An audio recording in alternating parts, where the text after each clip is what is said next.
នក្នុងដៃក្តាប់ជាប់ទឹកស៊ីរ៉ូពណ៌ក្រហមដូចឈាមត្រជាក់ដល់ឆ្អឹងគុំសួរច្រើនត្រជាក់ដល់ឆ្អឹងគុំសួរច្រើនទឹកដោះគោខាប់ហូរលើទឹកកកដូចជាពេជ្រក្នុងកែវជាប់ផ្លាស្ទិកយើងអត់មានលុយទិញឡានលុយអត់ទេតែត្រជាក់មួយកែវនេះឯងទឹកកកឈូមួយកែវ1000រំលាយយ៉ាងមកដៅកណ្ដាលលវី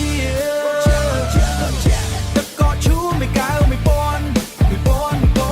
ផ្អែមដល់បេះដូងក្នុងទ្រូអូយឈរនៅទៅចាំនៅចាំជួយពូម៉ា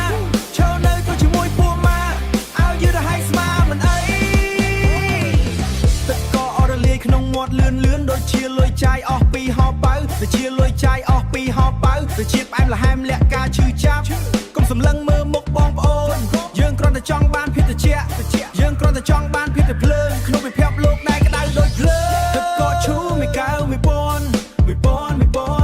រំលាយយ៉ាងមកដៅកណ្ដាលលវី